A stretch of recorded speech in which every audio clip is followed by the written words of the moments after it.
এখান থেকে মূলত শুরু। এই যে এখান থেকে শুরু, ডেঞ্জারাস জায়গা দেখেন, নির্দেশনা দেওয়া আছে। এই যে এখান থেকে প্রত্যেকটা বাঁক ঝুঁকিপূর্ণ, এটাই। এবং শুধু ডাউনহিল এবং প্রত্যেকটা বাঁক মানে কঠিন কঠিন বাঁক। এই হলো থানচি আর কোন ডাউনহিলের স্টার্টিং পয়েন্ট, এটা মেনশন করে আছে। ঝুঁকিপূর্ণ বাঁক, সাবধানে রাইড করুন। বিভিন্ন জায়গায় মনে থাকেন কিছু জায়গা নষ্ট করতে, আমরা গত মাসে আসছিলাম তখন কিছু নষ্ট ছিল, যে এইগুলা ঠিক করতেছে, রিপেয়ার কাজ চলে। আর রিপেয়ার কাজটা সেই সেনাবাহিনী করে থাকে। এই যে দেখেন, আমরা কিন্তু এখন শুধু ডাউনহিলে নামতেছি, ক্যামেরা কত বোঝা যাচ্ছে না, আমরা শুধু এখন নামতেছি, শুধু ডাউনহিলে নামবো। এই যে শুধু নামবো।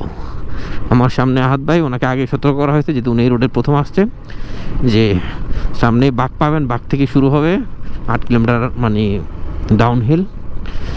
তারপর আমরা বলিপাড়া চেকপোস্ট পাবো, যদিও বুলুকের চেকপোস্ট 8 কিলোমিটার, চেকপোস্টের পর আমাদের ডাউনহিল আপিল খুব কম। তারপরে বলিপাড়া 8 কিলোমিটার এখান থেকে শুরু। ওই যে স্টার্টিং মোড়ের মানে, কিন্তু আমরা বলিপাড়া আগ থেকেই সমতল পেয়ে যাব, উপর থেকেই। বলিপাড়া থেকে 3-4 কিলো দূরে হলো থানচি। 3-4 কিলো না, আর একটু বেশি মনে হচ্ছে, ভুলে গেছি আসলে। দিক নির্দেশনগুলো মনে থাকে না, এত দেখার পরে মনে হয় এরকম আর কি। দেখেন আমরা কিন্তু এখনো নামছি, নামার কোনো শেষ নাই, নামতেছি। ওঠার সময় কিন্তু এত নামাটাকে এত বড় লাগে, নামার সময় নামাটাকে যত ঝুঁকিপূর্ণ মনে হয়, ওঠার সময় এটা তেমন কিছু মনে হয় না। দেখছেন,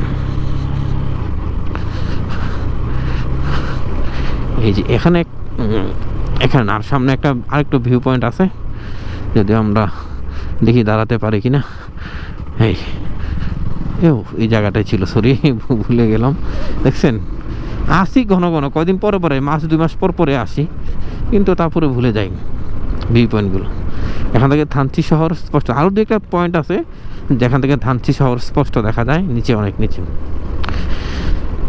সবসময় আসলে সবগুলো ওঠার সময় এটা মার্ক করা যায়, নামার সময় সেভাবে মার্ক করা সম্ভব হয় না।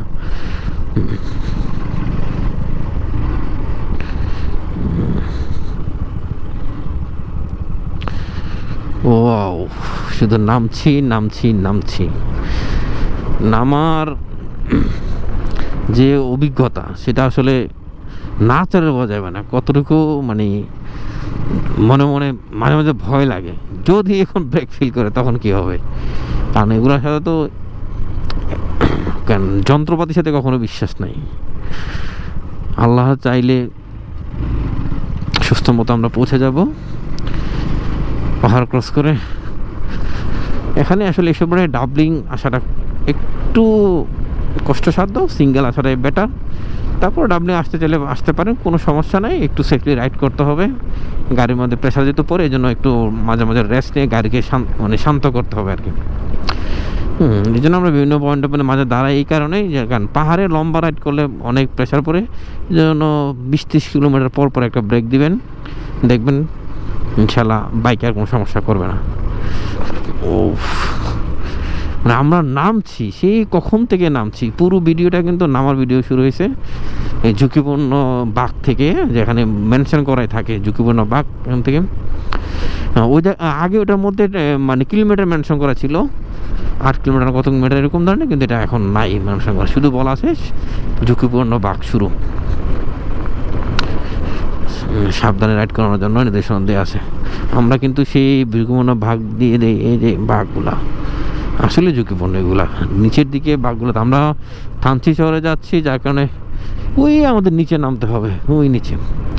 হ্যাঁ, সামনে ইউ টার্ন, তার মানে বুঝছেন কতটুকু ইউ টার্ন এখানে। এই যে এবার এই পাহাড়টা গেছে, নিচ দিয়ে রাস্তা করছে, পুরো ইউ টার্ন আসলে দেখেন। ওই পাশ দিয়ে এই পাশে নামতেছি, দেখছেন কত। এই জায়গাটা একটু আরসি ডালাই করছে, এটা কদিন পর নষ্ট হয়ে যেত, পর আরসি ডালাই দিয়ে দিয়েছে, এটা বেস্ট করছে। এবং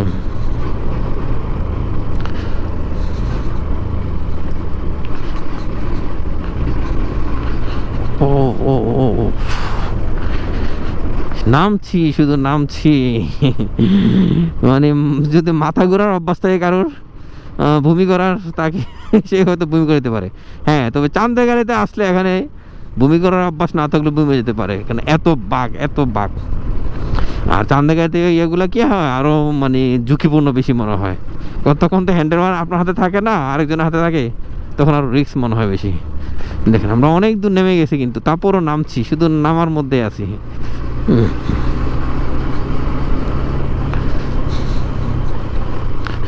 ও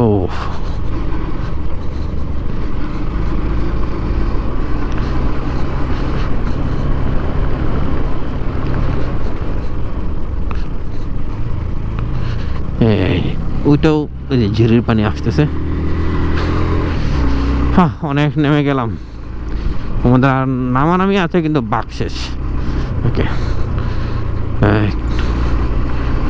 নামানামি আছে কিন্তু অত ঝুঁকিপূর্ণ বাঘ আর নেই।